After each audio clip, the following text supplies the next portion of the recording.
جس میں ہم کتاب کے اوپر زیادہ انحصار کرنے کی بجائے ہم کلاس میں عمومی طور پر ڈسکس کرتے ہیں، اور ڈسکشن سے ہمارا مقصد یہ ہوتا ہے کہ اس آئیڈیا کی کلیئرٹی آپ کو ہو پائے، آپ اس اصول اور نظریے کو سمجھ سکیں، اور اس کے بعد پھر جب آپ کتاب کو از خود اس کا مطالعہ کریں گے، اس کتاب کو یا کسی بھی اور کتاب کو، تو اس سے آپ کو جب نظریے کی کلیئرٹی ہوگی تو کتاب سے پڑھنا، اصول کو سمجھنا آپ کے لیے آسان ہوگا، بلکہ پھر آپ جب کتاب کو پڑھ رہے ہوں گے تو اس سے بہت سے اصول ایسے ہیں جو آپ خود سے اپنے مائنڈ میں تشکیل دے رہے ہوں گے، اور وہ اصول آپ کے اپنے ذاتی اصول ہوں گے جس سے آپ کا ایمان پختہ ہوگا۔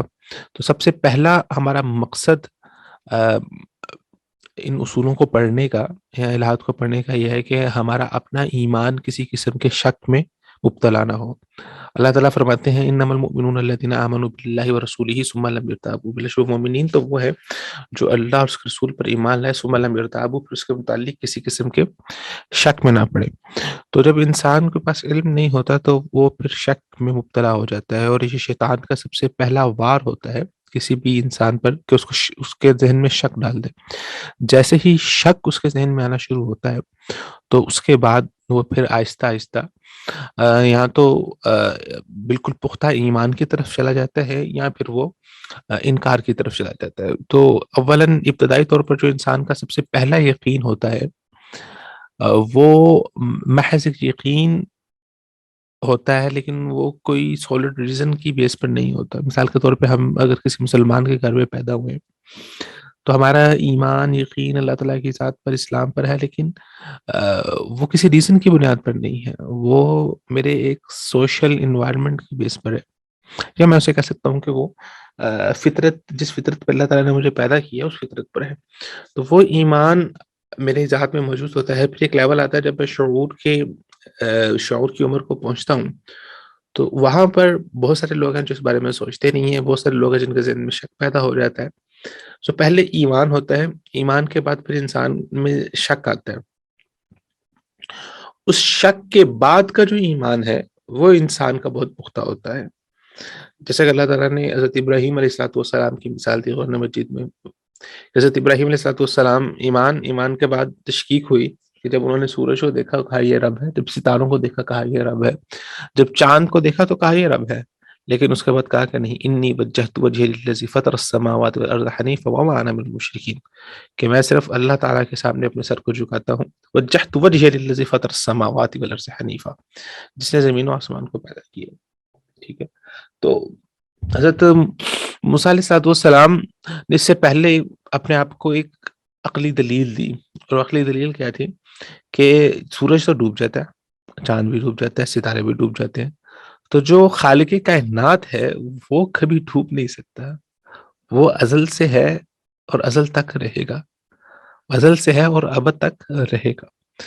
تو انہوں نے کہا کہ جی اب میں اللہ تعالیٰ کی ذات پر ایمان لے کے آتا ہوں۔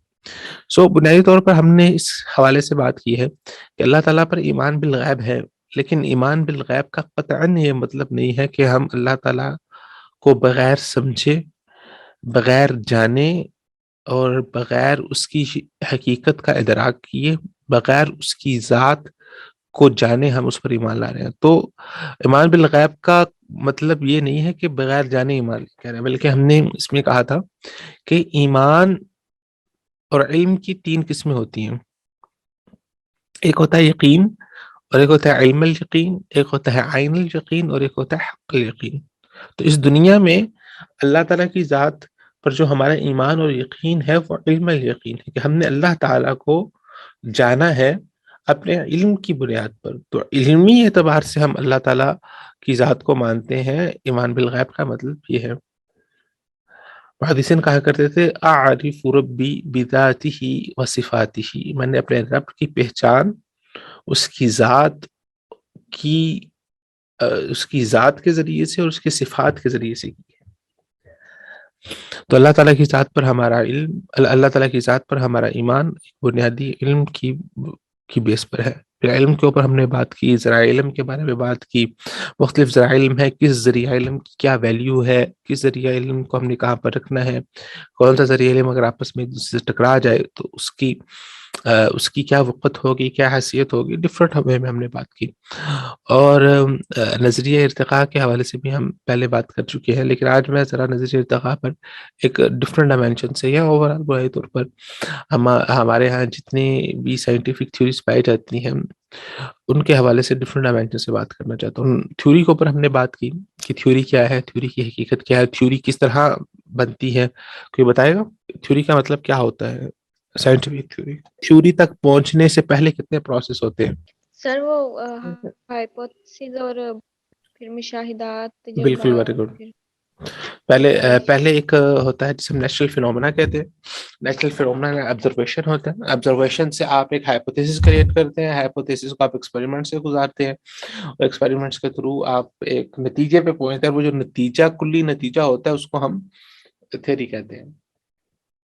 تو تھیوری جو ہے وہ تھیوری ایک فیکٹ تصور ہوتا ہے سائنس میں، انٹل اور انلیس کہ کوئی دوسری تھیوری آ کے اس کو رد نہ کرتے. تو مجھے سمجھ نہیں آتی کہ کیسا فیکٹ ہے کہ جس کے اندر غلطی کا 100% امکان موجود ہے، اور وہ اس وقت تک فیکٹ ہے جب تک دوسرا فیکٹ آ کے اس کو غلط ثابت نہ کر دے. تو سب سے پہلے اس کو فیکٹ کہنا یا فیکٹ سمجھنا ہی عمومی طور پر انسان کی غلطی ہے. یہ فیکٹ نہیں ہے، یہ حقیقت کے متعلق انسان کی اپنی تعبیر ہے. ٹھیک ہے، فیکٹ نہیں ہے، فیکٹ کے متعلق انسان کی اپنی انٹرپریٹیشن ہے کہ یہ فیکٹ جو آپ کو نظر آ رہا ہے نا، یہ فیکٹ ایسے ہو سکتا ہے. ٹھیک ہے، اور اس میں اکثر اوقات انسان کی آبزرویشن، اکثر اوقات انسان کی انٹرپریٹیشن، انسان کی تعبیر صحیح ہوتی ہے اور کئی دفعہ غلط بھی ہو جاتی ہے. اور یہی سائنس کا حسن ہے، اس کے اندر غلطی کا امکان 100% موجود ہے. اور یہی انسان کا حسن ہے کہ اللہ تعالیٰ نے انسان کو ناقص پیدا کیا ہے. اللہ تعالیٰ نے انسان کو، اللہ تعالیٰ کیا فرماتے ہیں؟ کل بنی آدم خطاؤن، کہ تمام کے تمام بنی آدم وہ خطا کار ہیں، ان میں غلطی کا 100% امکان موجود ہے. تو انسان کا حسن ہی یہ ہے کہ اس کے اندر غلطی ہو اور انسان غلطی کرے اور انسان نادانی کرے. ہمارے والد جناب آدم علیہ السلام، انہوں نے بھی غلطی کی، ان سے بھی غلطی ہوئی، اور اس غلطی کی بنیاد پر ان کو جنت سے نکال دیا گیا. تو غلطی انسان کا حسن ہے، اور غلطی کے اوپر پشیمانی کا ہونا اور اللہ تعالیٰ سے توبہ کرنا اور پھر اس کو دوبارہ نہ کرنے کا اعادہ کرنا اور اپنی کمزوری کا احساس کرنا، یہ انسان سے مطلوب ہے. اور غلطی کے اوپر اکڑ جانا اور اپنے آپ کو ثابت کرنا اور اپنے آپ کو صحیح سمجھنا اور دوسروں کو 100% غلط قرار دینا، یہ ابلیسیت ہے. تو انسان کا علم اگر اس کو اللہ تعالیٰ کی پہچان نہیں کرا پاتا تو وہ پھر انسان نہیں، وہ ابلیس ہے. کیونکہ ابلیس سے بڑا کوئی عالم نہیں تھا. ابلیس کے پاس اتنا علم تھا، اتنا علم تھا کہ اللہ تعالیٰ نے اس کو فرشتوں میں ایک نمایاں مقام عطا کیا ہوا تھا. حالانکہ ابلیس فرشتوں میں سے نہیں تھا. کان من الجن ففسق عن امر ربہ، وہ جنوں میں سے تھا. تو ففسق عن امر ربہ، اس نے اللہ تعالیٰ کے حکم کی نافرمانی کی. امام ابن کثیر رحمۃ اللہ علیہ نے البدایہ والنہایہ جن کی کتاب ہے، تو یہ بہت اچھی اور بہت شاندار کتاب ہے، اور میرے خیال سے یہ سب لوگوں کو پڑھنی چاہیے، جس میں انہوں نے بات کی ہے کہ بگننگ آف دا ورڈ سے لے کے اینڈنگ آف دا ورڈ تک انہوں نے بات کی کہ اس کائنات کی ابتدا کیسے ہوئی، اور ابتدا کے بعد پھر انہوں نے ابتدا سے پہلے کیا مخلوقات تھی، پھر اللہ تعالیٰ نے کیسے پیدا کیا انسان کو، پھر انسانیت کی تاریخ حضرت آدم علیہ السلام سے لے کے انہوں نے پھر تمام انبیاء کی تاریخ، پھر آپ صلی اللہ علیہ وسلم تک، اور پھر اس میں آپ صلی اللہ علیہ وسلم کی سیرت کو مکمل کیا. پھر اس کے بعد خلفائے راشدین کی تاریخ، اور خلفائے راشدین کی تاریخ سے ہوتے ہوئے جو ہے وہ علامات ساعت اور علامت قیامت اور آخری وقت کیا ہوگا، وہ ساری تفصیلات انہوں نے البدایہ والنہایہ میں انہوں نے ذکر کی ہیں. اور البدایہ والنہایہ وہ غالباً میرے خیال سے 15 سے 20 جلدوں پر مشتمل کتاب عربی کے اندر ہے. بہت زبردست اور شاندار کتاب ہے. انشاءاللہ ویری سون میرا ارادہ ہے کہ البدایہ و نہایہ کے اوپر اپنے یوٹیوب چینل کے اوپر میں کچھ سیشن شروع کروں اور جس میں اس کو ایکسپلین کیا جائے. تو البدایہ و نہایہ میں جو امام ابن کثیر رحمۃ اللہ علیہ نے ایک جگہ پر لکھا ہے کہ جنوں انسانوں سے پہلے اس کائنات پر 2 قسم کی مخلوقات پائی جاتی تھی. ایک مخلوق جس کا نام تھا جن اور ایک مخلوق جس کا نام تھا بن. کچھ لوگوں نے اس کو بن پڑھا ہے اور کچھ لوگ اس کو بن پڑھتے ہیں. تو یہ جنوں سے الگ قسم کی مخلوق تھی اور جن اور بن ان دونوں کا آپس میں بہت شدید قسم کا اختلاف تھا. ان لوگوں کی آپس میں لڑائیاں ہوتی تھیں اور وہ لڑائیاں اتنی سخت ہوتی تھی کہ اس پہ خون ریزی ہوا کرتی تھی اور خون ریزی اتنی زیادہ ہوا کرتی تھی کہ پوری زمین خون سے بھر جاتی تھی. اس لیے جب اللہ تعالیٰ نے اچھا اس سے پہلے جنوں اور بنوں کی آپس میں لڑائی ہوئی اور وہ بہت شدید لڑائی ہوئی اور آخر کار جنوں نے بنوں کو صفحہ ہستی سے بالکل ختم ہی کر دیا. وہ مخلوق بالکل معدوم ہو گئی. تو اللہ تعالیٰ نے قالوا اتجعل فيها من يفسد فيها ويسفك الدماء وقال ربك للملائكة اني جاعل في الارض خلیفہ. تو اللہ تعالیٰ نے جنوں کو کہا کہ اللہ تعالیٰ نے فرشتوں کو کہا کہ انی جاعل فی الارض خلیفہ، میں زمین میں ایک خلیفہ بنانے جا رہا ہوں، اپنا ایک نائب بنانے جا رہا ہوں. تو فرشتوں نے کہا اتجعل فیہا من یفسد فیہا ویسفک الدماء، کہ کیا آپ اس زمین میں ایک اور ایسی مخلوق بنانے جا رہے ہیں من یفسد فیہا، جو فساد کرے گی اور خون بہائے گی. پہلے 2 مخلوقات ہیں وہ آپس میں لڑتی ہیں اور وہ ابھی بن ختم ہوئے، تو اب آپ ایک نئی مخلوق بھیجنے جا رہے ہیں. اللہ تعالیٰ نے فرمایا کہ انی اعلم ما لا تعلمون، بے شک جو میں جانتا ہوں وہ تم نہیں جانتے. اچھا اس میں ایک فائدے کی بات ہے، ہمارے موضوع سے تھوڑا سا آف ہے لیکن میں فائدے کی بات آپ کے ساتھ شیئر کر دیتا ہوں کہ ہمارے ہاں عام طور پر یہ سمجھا جاتا ہے کہ شاید جن انسان سے بہت زیادہ طاقتور ہے اور جن انسان کو ہرا سکتا ہے، جن انسان کے اوپر قبضہ کر سکتا ہے، جن انسان کو مار سکتا ہے، عمومی طور پر انسان جن سے بہت زیادہ طاقتور ہے. اور اللہ تعالیٰ نے فرمایا کہ نہیں جانون فی الارض خلیفہ. اللہ تعالیٰ کا مقصد یہ تھا کہ انسانوں کو اس زمین پہ بھیجا جائے تاکہ یہ جنوں کی جو منمانی ہے نا اس زمین پر، وہ بیلنس میں آ سکے. تو جنوں کو بیلنس میں لانے کے لیے اور جنوں کو کنٹرول کرنے کے لیے، کنٹرول ناٹ ڈیٹ سنس کے آپ ان کے اوپر حکومت کریں، کنٹرول از دیٹ مین کہ ان کی منمانی کو کنٹرول کرنے کے لیے اللہ تعالیٰ نے انسان کو پیدا کیا اور انسان کو اس دنیا میں بھیجا. تو انی جاعل فی الارض خلیفہ کا مطلب بھی پھر ہمیں یہاں سے یہ سمجھ آتا ہے. اور جن جب آپ صلی اللہ علیہ وسلم کے پاس آئے تھے تو انہوں نے کیا کہا تھا؟ کہتے کہ جب بھی کوئی انسان کسی جنگل سے سفر کرتا تھا تو یہ کہتا تھا کہ میں اپنے آپ کو اس علاقے کے جن کی جو سردار جن ہے اس کی پناہ میں اپنے آپ کو میں لے کے آتا ہوں. تو وہ فرمایا کہ فزادہم رہقا. تو انسانوں کے اس عمل نے ہمارے اندر جو یہ غصہ تھا یا ہمارے اندر جو عجب پرستی تھی اس کو بڑھایا اور اس وجہ سے پھر ہم نے جو ہے وہ اپنے آپ کو انسانوں سے بہتر سمجھنا شروع کیا. تو جن جو ہے وہ بنیادی طور پر انسان سے کمزور ہے. ہاں جن کیوں انسان کے اوپر حاوی ہو جاتے ہیں؟ کیونکہ انسان کا ایمان کمزور ہوتا ہے. جب انسان کا ایمان کمزور ہوگا تو پھر جن انسان کے اوپر حاوی ہو جاتا ہے. سو خیر یہ ہمارے ٹاپک سے آف بات تھی. تو ہم بات یہ کر رہے تھے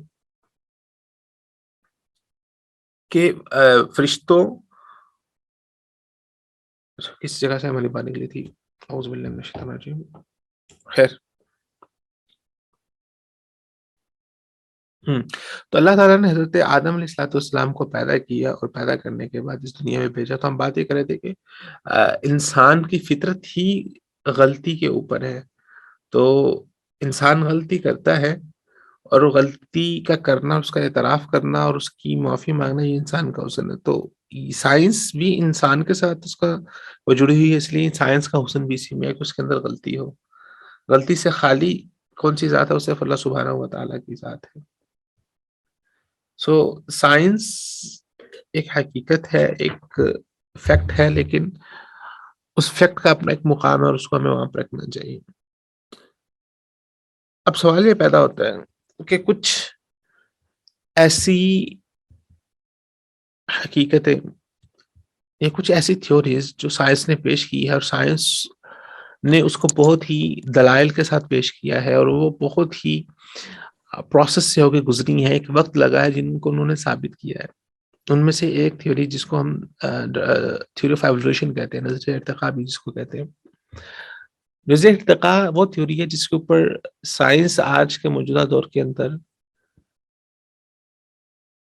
ایمان کامل رکھتی ہے. اس کا مکمل یقین ہے کہ انسان کی ابتدا اسی طرح سے ہی ہوئی تھی، نظریہ ارتقاء کے اوپر ہی ہوئی تھی. اور وہ کہتے ہیں کہ اس کائنات میں بلین آف سپیشیز ہیں اور ان سب سپیشیز کا انسسٹر ایک ہی ہے، اور پھر آہستہ آہستہ ایوولوشنری پروسیس کے اندر ڈفرینٹ سپیشیز سے بن کر اور سپیشیز بنتی رہیں. بہت ساری سپیشیز بنتی ہیں اور وہ سروائیو نہیں کر پاتی، اور کچھ سپیشیز ہیں جو اس یونیورس کے انوائرمنٹ کے اندر سروائیو کر پاتی ہے. تو انسان کی سب سے قریب ترین جو سپیشیز ہے وہ بندروں میں پائی گئی ہے، اور اس میں چمپینزی کے اندر وہ سپیشیز پائی گئی ہے. اور اس سپیشیز سے پھر آگے انسانی جو ہے نا کئی ساری سپیشیز نکلی، لیکن وہ سپیشیز انہوں نے اس کائنات کے انوائرمنٹ میں سروائیو نہیں وہ کر سکی. ہاں ایک سپیسی جو سروائیو کر سکی اور وہ تھی ہومو سیپین. ہومو سیپین کی سپیشی اینڈ دین انہوں نے اس کو کھا کے وہ سروائیو کر گئی. تو خیر اس کو ان کے پاس اپنے دلائل ہیں اور وہ دلائل پیش کرتے ہیں. اب کیا یہ ممکن ہو سکتا ہے کہ ہم قرآن اور سائنس دونوں کو آپس میں ملا دیں؟ تو قرآن مجید کی سائنٹیفک انٹرپریٹیشن کرنا شروع کریں اور سائنس کو قرآن مجید سے ثابت کرنا شروع کریں، اور جو سائنس بتا رہی ہے اس کے اکارڈنگلی ہم قرآن مجید سے دلائل لے کے اس کو بتائیں. یہ تو قرآن مجید میں تو اللہ تعالیٰ نے 1400 سال پہلے بیان کری، اصل میں یہ اس طرح سے ہے، اور یہ تو مطلب ہے کہ اللہ تعالیٰ نے جو یہ چیز بتائی ہے وہ سائنس کی فلاں تھیوری کی تشریح ہے. کیا یہ عمل درست ہے یا نہیں؟ کون اس کو روشن ڈالے گا؟ سوال سمجھ سر ایک لگتا دفعہ ہے؟ پھر دوہرا دیجیے. سوال میرا یہ ہے کہ سائنس ایک حقیقت ہے، تو سائنس کی حقیقت کو جب ہم قرآن مجید پر پیش کرتے ہیں تو قرآن مجید سے ہم اس کو دلال فراہم کرتے ہیں کہ یہ سائنس کی حقیقت قرآن مجید میں فلاں جگہ پر بیان ہوئی ہے. تو قرآن مجید سے سائنس کو ثابت کرنا کیسا ہے؟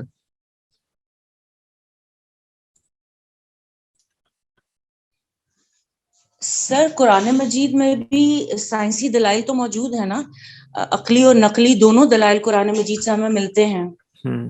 تو سائنس قرآن مجید کو ثابت کرنے کے لیے ہم سائنس کا سہارا نہیں لے سکتے، لیکن سائنس کو ثابت کرنے کے لیے ہم قرآن کی دلیل ضرور دے سکتے ہیں، لیکن ان کا کوئی کمپیریزن نہیں ہے. بہرحال قرآن مجید کی دلیل جو ہے وہ فوقیت رکھتی ہے.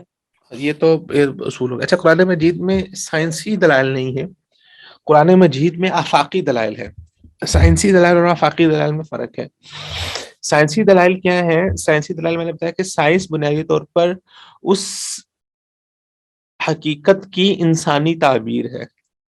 تو قرآن مجید سے آپ کو نیچرل فینومنا ملے گا، اللہ تعالیٰ نیچرل فینومنا کے اوپر بات کر رہے ہوں گے، لیکن سائنس تو انسان کی تعبیر ہے، تو وہ انسانی تعبیر قرآن سے ہمیں کیسے مل سکتی ہے؟ ایک چیز. دوسری چیز یہ ہے کہ قرآن مجید is not a book of science. قرآن مجید ہدایت کی کتاب ہے، تو اس سے آپ کو ہدایت لینی ہے، اس سے آپ کو سائنس پروف نہیں کرنی. ہاں اگر قرآن مجید نیچرل فینومنا میں کوئی ایسی بات کرتی ہے کہ اس قرآن مجید نے کہا کہ اللہ تعالیٰ نے انسان کو میں نے اپنے ہاتھ سے پیدا کیا، سائنس کچھ اور کہتی ہے، تو اس صورت میں ہم قرآن مجید کی بات کو ترجیح دیں گے. کیوں ترجیح دیں گے؟ کیونکہ سائنس انسان کی تعبیر ہے اور قرآن مجید خالق کا کلام ہے. قرآن مجید خالق کریٹر کا کلام ہے اور سائنس انسان کی تعبیر ہے. تو خالق کے کلام کے ساتھ انسان کی تعبیر، یہ دو چیزیں جب آپس میں آپ ٹکرا رہے ہیں تو اس میں ہمیشہ ترجیح خالق کے کلام کو ہی ہوگی. اب ایشو یہ آتا ہے کہ بہت سارے لوگ سائنس کو سامنے رکھتے ہوئے پھر کیا کرتے ہیں کہ قرآن مجید کی آیات کی تعویلات کرنا شروع کر دیتے ہیں. اب تعویل بھی تو ہو سکتی ہے. مثال کے طور پہ جب ہم یہ بات کرتے ہیں تھیوری آف ایوولوشن کی بات کرتے ہیں تو ہم یہ کہتے ہیں کہ اللہ تعالیٰ فرما رہے ہیں کہ میں نے انسان کو اپنے ہاتھ سے پیدا کیا، اور تھیوری آف ایوولوشن یہ کہہ رہی ہے کہ انسان اس کائنات میں مختلف اسپیشیز سے ایوولوٹ ہو کے آیا. ٹھیک ہے، خیر میں ہم نے پہلے ایک اپنے لیکچر میں بات کی تھی کہ اس کائنات پہ زندگی کی ابتدا کیسے ہوئی. تو یہ کہتے ہیں کہ جی اللہ تعالیٰ انسان کو تو اپنے ہاتھ سے پیدا کیا، لیکن کائنات میں انسان کی ابتدا وہ ایک پروسیس سے ہو کے گزری ہے. تو کائنات کا ایک پروسیس چل رہا تھا اور پروسیس چلتا آ رہا تھا، اس پروسیس کے تھرو ایوولوشن ہو رہا تھا.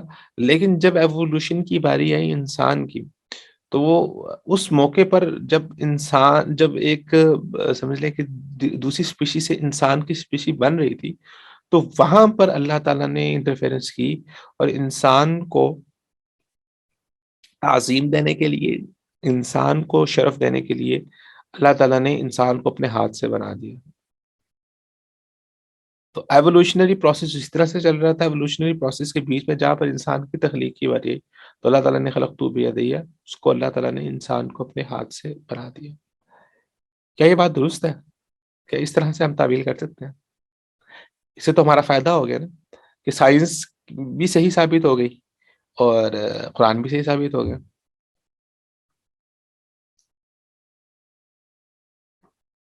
نہیں سر، اس طرح تو نہیں، ہم سائنس کو ثابت کرنے کی ضرورت ہی نہیں. صحیح قرآن صحیح جس طرح بیان کر رہے ہیں ہمیں تو اس پہ ہی ایمان لانا ہے. اور ویسے بھی یہ نظریہ ارتقاء تو کہیں اگر ہم بات کریں تو اب کیوں نہیں ہو رہا وہ ارتقاء، اب کہاں گیا؟ اور دوسری بات یہ ہے کہ مثلا ارتقاء اگر ہو رہا ہو تو کوئی تو درمیان میں چیز اب بھی نظر آنی چاہیے نا، کہ یہ بیچ کی چیز ہے جو ارتقاء ہوتے ہو تو یہاں پہنچی ہے، پھر یہاں پہنچے گی، پھر یہاں پہنچے گی. ابھی بھی اربوں سال ہو گئے ہیں، ہزاروں سال ہو گئے ہیں. کوئی ایسی چیز جو between that initial and final ہو تو وہ تو نظر آنی چاہیے نا کہیں نہ کہیں.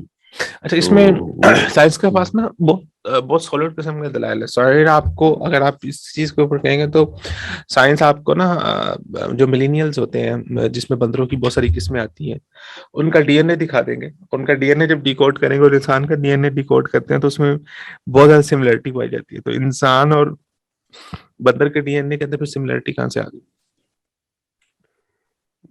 دیکھیں بات یہ ہے کہ جو جاندار چیزیں ہیں وہ تو اس طرح ہی ان کا بیس تو ایک ہے نا، یعنی جس کو مٹی کے طور پر اللہ نے بیان کیا ہے پانی کا، وہ اس میں کنٹینٹ تو مٹی کے بہت سارے کیلشیم، پوٹاشیم، یہ وہ ساری چیزیں ڈاکٹر زیادہ کیلشیم پوٹاشیم تو ہے، لیکن ڈی این اے تو مٹی میں نہیں ہوتا نا. ڈی این اے تو انسان میں ہوتا ہے یا جاندار کے اندر ہوتا ہے. نہیں وہ ٹھیک ہے، جاندار میں نے کہا جاندار کی بیس سب کی یہی ہے نا. جی، کوئی بندر کی بھی یہی بیس ہے، دوسرے جانوروں کی یہی بیس ہے، اور ہماری بھی انسان کی بھی یہی بیس ہے. تو اس میں چیزیں تو ہو سکتی ہیں. وہ تو میرا تو یہی خیال ہے کہ نظریہ ارتقاء میں اب کیونکہ یہ تو ارتقاء کا نظریہ اس لیے مقبول اس وقت زیادہ ہو گیا کہ ان کا خیال تھا کہ کائنات شروع سے ہے اور ایسے ہی رہے گی، اور درمیان میں جب ایک نظریہ آیا تو انہوں نے کہا ہاں اب پتہ چل گیا کہ کیسے شروع ہوئی تھی. تو اس لیے اس کے زیادہ مقبول ہے.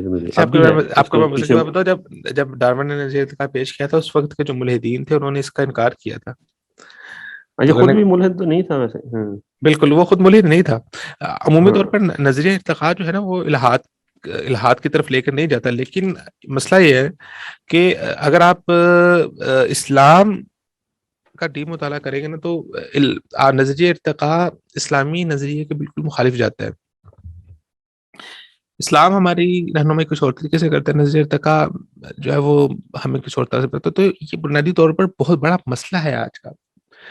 ایوولوشنری پروسیس اور قرآن، جتنے بھی ملحدین ہیں وہ آپ کو ایوولوشنری پروسیس کے اوپر لے کے آئیں گے اور ایوولوشنری پروسیس پہ وہ ڈفرینٹ قسم کے آپ کو دلائل پیش کرنا شروع کریں گے اور ان دلائل کی بنیاد پر پھر وہ قرآن مجید کا رد کریں گے.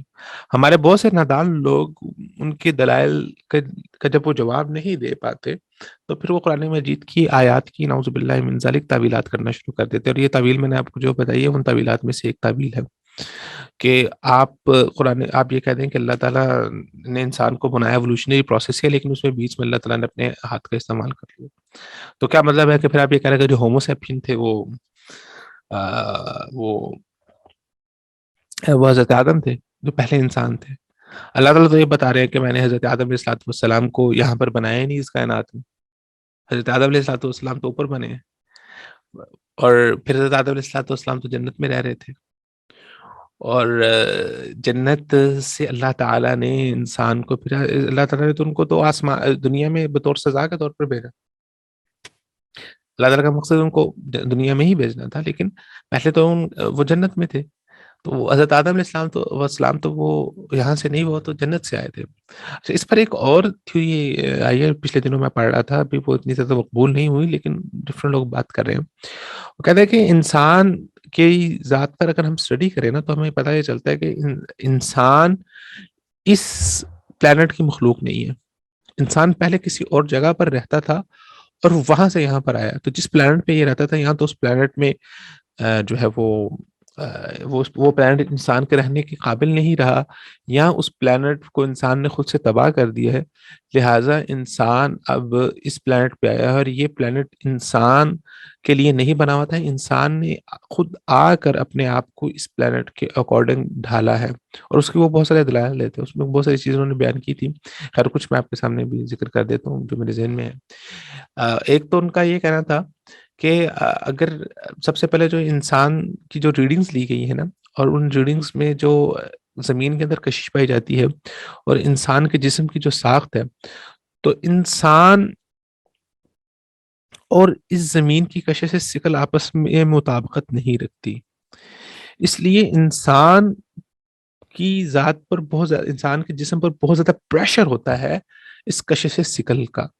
تو انسان جس پلانٹ سے آیا تھا وہاں پر انسان بہت ہلکا پھلکا تھا، اور انسان بہت آسانی سے موو کر سکتا تھا، لیفٹ ٹو رائٹ کسی جگہ پر بھی جا سکتا تھا.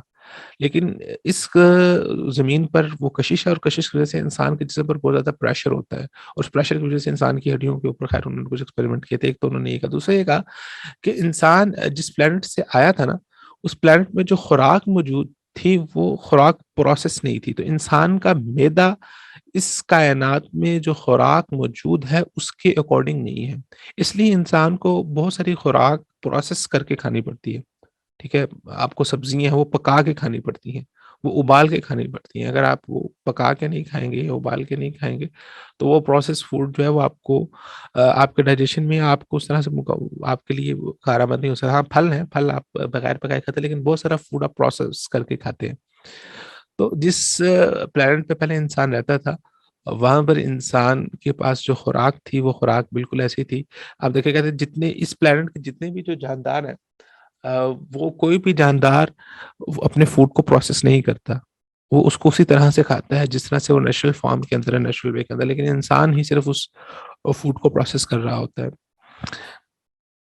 اور اس طرح کی ڈفرینٹ کافی ساری انہوں نے اس میں چیزیں پیش کی تھی. اگر آپ کہیں گے تو میں چلو اس کی ریفرنس آپ لوگوں کے ساتھ شیئر بھی کر دوں گا، آپ اس کو پڑھ سکتے ہیں.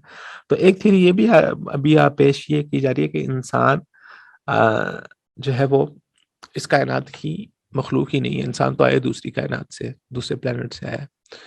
اور ہمارے اس اپنے پلانٹ کے بارے میں اب یہ بات ہونا شروع ہو رہی ہے کہ جو گلوبل وارمنگ بنتی جا رہی ہے، اس گلوبل وارمنگ کا سب سے بڑا مسئلہ یہ ہے کہ اور 50 60 70 یا ایون 100 سال کے بعد یہ دنیا رہنے کے قابل نہیں رہے گی.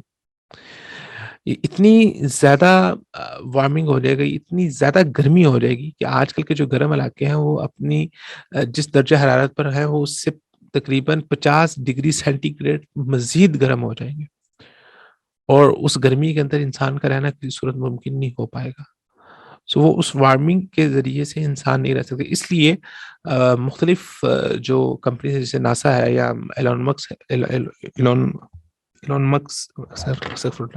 نہیں کہہ رہا ہوں اس کا، ایلون جو ٹیسلا کا مالک ہے، Elon Musk Elon Musk, sorry میں مکس کہہ رہا تھا اس کو، ایلون مسک ہے، اس کی جو کمپنی کام کر رہی ہے وہ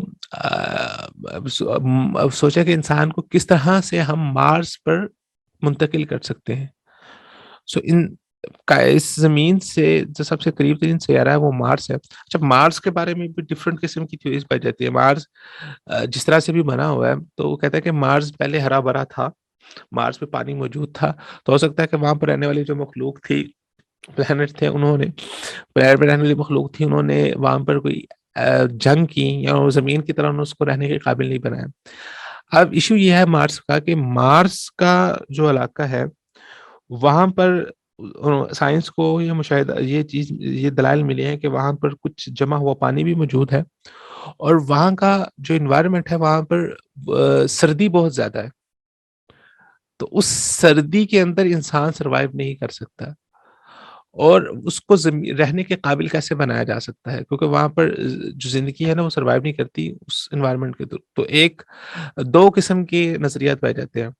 ایک جو سائنٹسٹ ان کا نظریہ ہے یہ ہے کہ آپ ایسا کریں کہ آپ مارس پہ اپنے جو مشن بھیج رہے ہیں وہاں پر آپ مارس پہ جا کے کچھ فیکٹریاں لگائیں، جیسے فیکٹریاں اس کائنات میں موجود ہے، سوری اس دنیا زمین پہ موجود ہے. اور ان فیکٹریز کا کام یہ ہوگا کہ انہوں نے صرف جس طرح یہاں پر پولوشن ہے انہوں نے صرف وہاں پر پولوشن پروڈیوس کرنا ہے، اور اس پولوشن کی وجہ سے نتیجہ کیا ہوگا، گلوبل وارمنگ ہوگی، اور اس وارمنگ کے نتیجے میں مارس انسان کے رہنے کے قابل بن سکتا ہے. تو ایک تو یہ تھیوری پیش کی گئی ہے. دوسری تھیوری یہ پیش کی گئی ہے کہ جو ایلان مسک نے کہا ہے، اس نے کہا کہ آپ میرے خیال سے اس نے 35 یا 40 اس نے کہا کہ 35 یا 40 جو ایٹم بم ہے وہ مارس کے اوپر پھینکے جائیں ڈفرینٹ جگہوں پر. تو وہ 35-40 کے قریب ایٹم بم جب آپ مارس پر پھینکیں گے تو اس کی ریڈیشن کی وجہ سے، کیونکہ جو ایٹم بم ہوتا ہے وہ اس میں ایک ایٹم سے دوسری ایٹم وہ پھٹنا شروع ہوتی ہے اور اس کی پھر ریڈیشن ہو جاتی ہے، اور اس ریڈیشن کا نتیجہ یہ ہوتا ہے کہ جو گرمی ہے وہ بہت زیادہ بڑھ جاتی ہے. تو جب ایٹم بم پھٹتا ہے تو ایٹم بم پھٹنے کے بعد اس میں اتنی گرمی ہوتی ہے کہ اس ایک خاص ڈگری سینٹی گریڈ سے اگر کی جتنی بھی دھات ہے، جتنی بھی چیزیں ہیں وہ پگھل جاتی ہے، تو انسان بھی پگھل جاتا ہے. تو اس ایٹم بم کی وجہ سے مارس پہ ایک خاص قسم کی گرمی پیدا ہوگی، اور اس گرمی کی وجہ سے جو مارس کا پورا انوائرمنٹ ہے وہ گرم ہوگا اور وہ پھر انسان کے رہنے کے قابل ہوگا. تو اب یہ سوچا جا رہا ہے کہ انسان کو یہاں سے زمین سے موو کر کے کسی دوسری جگہ لے کر جایا جائے. اور یہ کیوں ہو رہا ہے؟ کیونکہ انسان فطرت کے ساتھ چھیڑ چھاڑ کر رہا ہے، انسان فطرت کے اندر دخل اندازی کرنے کی کوشش کر رہے ہیں. تو آج جس سائنس کو ہم یہ سمجھ رہے ہیں کہ وہ سائنس ہمارے لیے کسی نعمت کی طرح ہے، آگے آنے والے دور کا سب سے بڑا چیلنج بھی وہ سائنس بن جائے گی. تو اس کائنات کو جس سٹیج پر ہم نے پہنچا دیا ہے اور اس کائنات کو جس ہم لے آئے ہیں، تو سائنس اس کائنات کے لیے بہت بڑا خطرہ بن چکی ہے. اس وقت جتنی مادی ترقی ہے اس کائنات کے لیے بہت بڑا خطرہ بن چکی ہے. اس زمین کے اوپر ہم نے جتنا بوجھ ڈال دیا ہے، جتنا انفراسٹرکچر ہم نے بنا دیا ہے، پھر اس انفراسٹرکچر کی بیس کے اوپر جو انڈسٹریز ہم نے کھڑی کر دی ہیں، اور اس انڈسٹری سے نکلنے والی وارمنگ، اور وہ وارمنگ کے تھرو جس طرح سے international and global environmental change آ رہے ہیں، اور اس انوائرمنٹل چینج کی وجہ سے اس کے اثرات مخلوق کے اوپر کتنے زیادہ ہو رہے ہیں. جتنی نئی نئی بیماریاں ہیں، کینسر ہے اور جو نئی نئی بیماریاں ہمارے سامنے آ رہی ہیں، یہ سب کس وجہ سے ہیں؟ یہ سب اسی انوائرمنٹل چینج کی وجہ سے. یعنی ایک میں وہ پڑھ رہا تھا، رپورٹ پڑھ رہا تھا کہ جو انٹارکٹیکا کے جو وہاں پر جو گلیشیئرز ہیں وہ بہت تیزی سے پگھل رہے ہیں، اور وہ جو ریزروز تھے وہ گر رہے ہیں. ان ریزروز کے اثرات کیا ہوں گے کہ ان کی وجہ سے کائنات اپنا رخ بدلنا شروع کرے گی. تو سمندر اپنی جگہ کو بڑھائے گا، اس کی وجہ سے سونامی آنے کے، طوفان آنے کے چانسز بہت زیادہ بڑھ رہے ہیں.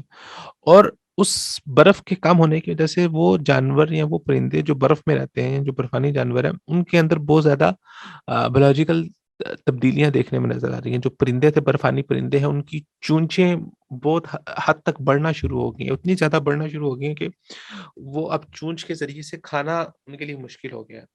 اور یہ جو ریچھ تھے، میں کچھ ان کی تصویریں دیکھ رہا تھا کہ وہ اتنے کمزور ہو گئے ہیں، اتنے کمزور ہو گئے ہیں، اور ان کے ناخن بڑھنا شروع ہو گئے ہیں، ان کے جسموں کے اندر تبدیلیاں آنا شروع ہو گئی ہیں. سو اس انوائرمنٹ کا انسان کی صحت کے اوپر بہت زیادہ اثر ہے. تو سائنس اٹ سیلف اب جو انسانیت کے لیے ایک بہت بڑا خطرہ بنتی جا رہی ہے، اور یہ ترقی خود انسانیت کے لیے بہت بڑا خطرہ بنتی جا رہی ہے. سر جس طرح آپ نے فرمایا کہ یہ جو تھیوری ابھی آپ نے بتائی تھی کہ وہ زمین کا انسان جو ہے زمین کی مخلوق نہیں ہے کسی اور جگہ سے، یہ دیکھا یہ گیا کہ یہ سائنس میں بعض لوگ جو ہے نا، کیونکہ یہ ریسرچر جو ہوتے ہیں کچھ نہ کچھ تو ظاہر کرنا ہوتا ہے، تو کسی کمپوننٹ کو پکڑ پہ پہنچ جاتے ہیں. یعنی انسان کو اتنی تو عقل اللہ نے کسی نہ کسی وہ کمپوننٹ کو پکڑ لیتے ہیں. مثلا یہ کمپوننٹ کے انسان کہیں باہر سے آیا ہے، یہ اتنی حد تک تو چلے ہم بھی مان لیں گے کہ انسان جنت سے آیا ہے. اچھا، اب وہ اس کی جس طرح آپ نے فرمایا کہ آفاقی ہے قرآن میں چیزیں، اور سائنس جو ہے نا وہ ریلیٹ کر رہی ہوتی ہے میٹر کو یہاں اسی دنیا کے حوالے سے. صحیح. تو وہ پھر اس کمپوننٹ کی حد تک تو ٹھیک ہوتے ہیں، لیکن وہ اس کمپوننٹ کی بیس پہ جب آگے تھیوری کو کمپلیٹ کرتے ہیں تو بیچ میں ایسی چیزیں کر دیتے ہیں جو مثلاً قرآن سے یا ہمارے اس دین کے لحاظ سے وہ فلفل نہیں کر رہی ہوتی چیزیں. اب قرآن کہتا ہے کہ ہم نے زمین میں انسان کو خلیفہ بنایا ہے اور یہ مارکس پہ جانا چاہ رہے ہیں اور وہاں جا کے تو ہم تو اس کو ظاہر تھوڑا سا اس کو دیکھیں گے نا کہ یہ قرآن نے تو واضح طور پہ انسان کو زمین کے لیے ہی مخلوق کو بنایا ہے اور اس کے پھل اور چیزیں جس طرح اللہ کہتا ہے کہ ہم مختلف ذائقوں والی چیزیں بنائی ہیں, پھر جنت میں بھی اسی ذائقوں کی چیزیں ملیں گی اور ملتے جلتے ہوں گے وہ. تو یہ چیزیں پھر ساری جب اوور آل دیکھیں گے تو پھر پتہ چلے گا کہ ان کی تھیوری میں جان ہے کہ نہیں ہے. تو وہ کمپوننٹ کی حد تک بہت ساری چیزیں کر لیتی ہے سائنس کہ یہ کمپوننٹ وہ کمپوننٹ بعد کا ہمارے دین سے بھی میچ کر رہا ہوتا ہے کہیں نہ کہیں اس کی وہ لڑی یا کیونکہ انسان تو بہرحال اللہ نے سارے پیدا کیے نا جی, بے شک وہ مانے یا نہ مانے لیکن اس کے اندر جو صلاحیتیں ہیں وہ تو اللہ نے دی ہیں. تو کسی نہ کسی جگہ سے وہ اس اوریجن کی طرف یا اس اپنے خالق کی طرف اس کی ہوتی ہے, وہ سمجھتا نہیں ہے اس کو لیکن وہ پہنچتا ہے, وہاں پہنچنے کی کوشش کرتا ہے. جس طرح اس نے پہنچ گیا کہ جی باہر سے آئی ہے مخلوق تو ہم بھی اس کو جب آپ یہ بات کرتے ہیں کہ سائنس ایک حقیقت ہے تو اس میں کچھ نہ کچھ حقیقت تو ہے, مطلب کہ وہ بالکل اڑکل پچی تو ہے نہیں. تو اس میں سے کچھ حقیقت ایسی ہے جو آپ کو نظر آ جائے گی اور وہ کسی نہ کسی حد پہ کسی لیول پہ قرآن مجید کے ساتھ میچ کر جائے گی, لیکن اس کی کلی تعبیر وہ مختلف ہو سکتی ہے. چلیے آج تو آپ نے جو ہے نا سائنس کی ایک تھیوری کے اکارڈنگ قرآن مجید کی آیت کی تعویل کرتی ہے اور آپ نے کہا کہ جی اچھا وہ تو اس طرح سے تھا, کل کو سائنس اس اپنی تھیوری کو بالکل ختم کر دے اور اس کے مقابلے پہ ایک نئی تھیوری پیش کر دے تو وہاں پر پھر آپ کیا کریں گے؟ تو سائنس تو بدلتی رہتی ہے, سائنس تو بدلتی رہے گی, قرآن کبھی نہیں بدلے گا, قرآن ایک ہی ہے اور اسی طرح سے ہی رہے گا. تو قرآن بیسیکلی اصول ہے. تو سائنس نے آج ایک تھیوری پیش کی, کل کو وہ تھیوری کو چینج کر دے گی, تو پھر آپ جو ہے وہ دیکھتے رہیں گے کہ اب اچھا اب میں کیا کروں, اب اس کی کوئی نئی تعویل لے کے ہوں, پھر آپ ایک نئی تعویل کرنا شروع کریں گے. تو اس کا مطلب یہ ہے کہ اگر آپ سائنس کو ترجیح دے رہے ہیں قرآن مجید پر تو آپ کر کیا رہے ہیں؟ آپ سائنس کو اوپر لے کے جا رہے ہیں, قرآن مجید کو نیچے لے کے آ رہے ہیں. کہ قرآن مجید کو ضرورت ہے آج ایک مسلمان کو منانے کے لیے کہ وہ سائنسی تعبیرات کے مطابق ہو؟ نہیں. قرآن خالق کی کتاب ہے, قرآن مالک کی کتاب ہے, الذی هو خالقنا ورازقنا ومالکنا, جس نے ہمیں پیدا کیا ہے. تو ہمارا اس کے اوپر یقین ہے اور ہم یہ کہہ رہے ہیں کہ اللہ تعالیٰ زیادہ بہتر جانتے ہیں کہ انسان کے لیے بہتر کیا ہے اور انسان کو کس طرح سے پیدا کیا ہے. تو وہ چیزیں جو اللہ تعالیٰ نے بتائی ہیں ہمارا اسی طرح سے ایمان لانا اور یقین لانا, اور ان سوالوں کے جواب جو ہے وہ ہمیں بہت ساری چیزوں کے جواب جو ہے وہ ہمیں اس دنیا میں نہیں ملیں گے, اس زندگی میں نہیں ملیں گے, وہ جواب ہمیں آخرت میں جا کے ملیں گے. تو سائنس کو اتنا زیادہ بڑھا لینا کہ اس کو آپ اس طرح سے پیش کریں کہ قرآن مجید کی آیات پر اس کی تعویلات کرنا شروع کر دیں, تو اس میں پھر آپ کے لیے مسئلہ بننا شروع ہو جائے گا. اگر آپ اس کی تعویل کرنا شروع کریں گے پھر اس تعویل کے اوپر آپ کو اور بہت سارے اعتراضات آئیں گے اور ان اعتراضات کی بنیاد پر پھر آپ لاجواب ہو جائیں گے. تو اگر آپ کبھی کسی ملحد سے بات کر رہے ہیں اور اگر آپ نے قرآن مجید کی آیات کی تعویلات کرنا شروع کر دی سائنٹیفکلی, یا آپ نے اس کو یہ ثابت کرنا شروع کر دیا کہ یہ تو آپ جو بات کر رہے ہو تو قرآن مجید نے جو ہے نا وہ یہ والی سائنس تو قرآن مجید نے 1400 سال پہلے پیش کر دی ہے, تو وہ پھر اس کے اعتراضات میں اس طرح سے اعتراضات وارد کرے گا کہ انسان وہاں پر پریشان ہو جاتا ہے. اور حقیقت یہ ہے بھی نہیں کہ سائنس, قرآن مجید is not a book of science. قرآن مجید کتاب ہدایت ہے, اس سے آپ نے ہدایت لینی ہے, اس سے آپ نے رہنمائی لینی ہے, اور اس پر آپ نے ایمان لے کر آنا ہے, اور ایمان بالغیب لے کر آنا ہے. ایمان بالغیب کا مطلب انہوں نے یہ بتا دیا کہ وہ علم الیقین ہے اللہ تعالیٰ کی ذات پر اور اس پر. سو کبھی بھی یہ کوشش نہ کریں کہ سائنٹیفک تھیوریز کو قرآن مجید سے ثابت کرنے کی کوشش کریں. سائنس کا موضوع الگ ہے, قرآن مجید کا موضوع الگ ہے. قرآن مجید بات کرتا ہے انسان کی ما بعد موت کی بات کرتا ہے, ما بعد الاخرہ کی بات کرتا ہے, انسان رہنے اور جینے اور اس کے سلیقے کی بات کرتا ہے. قرآن مجید انسان کو اس دنیا میں رہنے کے اصول سکھاتا ہے, انسان کو بیلنس سکھاتا ہے, انسان کو اس کے حقوق بتاتا ہے, اس کے سوشل رائٹس کیا ہے, اس کے معاشرتی حقوق کیا ہے, اس کے اللہ تعالیٰ کے ساتھ حق کیا ہے. سائنس کا موضوع کیا, سائنس جو ہے وہ ترقی کر رہی ہے, سائنس ڈیولپمنٹ کے اوپر کام کر رہی ہے, انسان کی لیونگ کو بہتر کرنے کی کوشش کر رہی ہے, انسان کے لیے زیادہ سے زیادہ وسائل پیدا کرنے کی کوشش کر رہی ہے. تو سائنس اپنی مجال کے اندر کام کرے, اس میں غلط ہو ٹھیک ہو ایکسپیریمنٹ کرے, پہلے تھیوری پیش کرے, اس کو غلط کرے, غلط تھیوری کو صحیح کرے اور اس میں ترقی کرتی جائے. ہاں مذہب کہاں پر آ کے, قرآن کہاں پر آ کے سائنس میں انٹرفیئرنس کرے گا؟ جہاں پر سائنس اپنے حد سے باہر نکلے گی, ٹھیک ہے. شریعت کا ایک اصول ہے کہ جسے کہتے ہیں درء المفاسد، وہ چیز جس میں سوسائٹی کا مفسدہ ہوگا شریعت وہاں پر آ کر روک ٹوک لگائے گی. تو کچھ ایسی چیزیں سائنٹیفک تجربات جو انسانیت کے لیے خطرہ ہے اسلام ان کو منع کرے گا، اسلام ان کو روکے گا. ٹھیک ہے. ہاں جب آپ پاور کی گیم کے اندر آئیں گے، جب آپ طاقت کی گیم میں آئیں گے، تو پھر آپ اب جتنے بھی یہ ہتھیار بنتے جا رہے ہیں انسانیت کے لیے کتنا بڑا خطرہ ہے. کیوں؟ کیونکہ مٹیریلزم کی گیم ہے. مٹیریلزم کی گیم کے اندر آپ کو آگے سے آگے بڑھنا ہے، اور اس میں آگے بڑھنے کے لیے آپ کو پاور چاہیے. اس پاور کے ذریعے سے آپ کائنات کو، انسان کو ایک اس دہانے پہ لے کے جا رہے ہیں جہاں پر آپ انسانیت کو تباہ کر دیں. وہ خیر یہ تو ہونا ہی ہے، یہ تو اللہ تعالیٰ نے پہلے رسول اللہ نے بتا دیا قیامت کی نشانیوں میں سے کہ ایک ایسی جنگ ہوگی جس جنگ میں سے پورا کا پورا زمین جو ہے وہ تباہ ہو جائے گی، اور پھر وہی پرانا دور واپس آ جائے گا.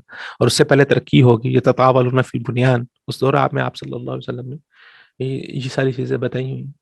تو انسانیت جو ہے نا وہ اپنے اختتام کی طرف چل رہی ہے.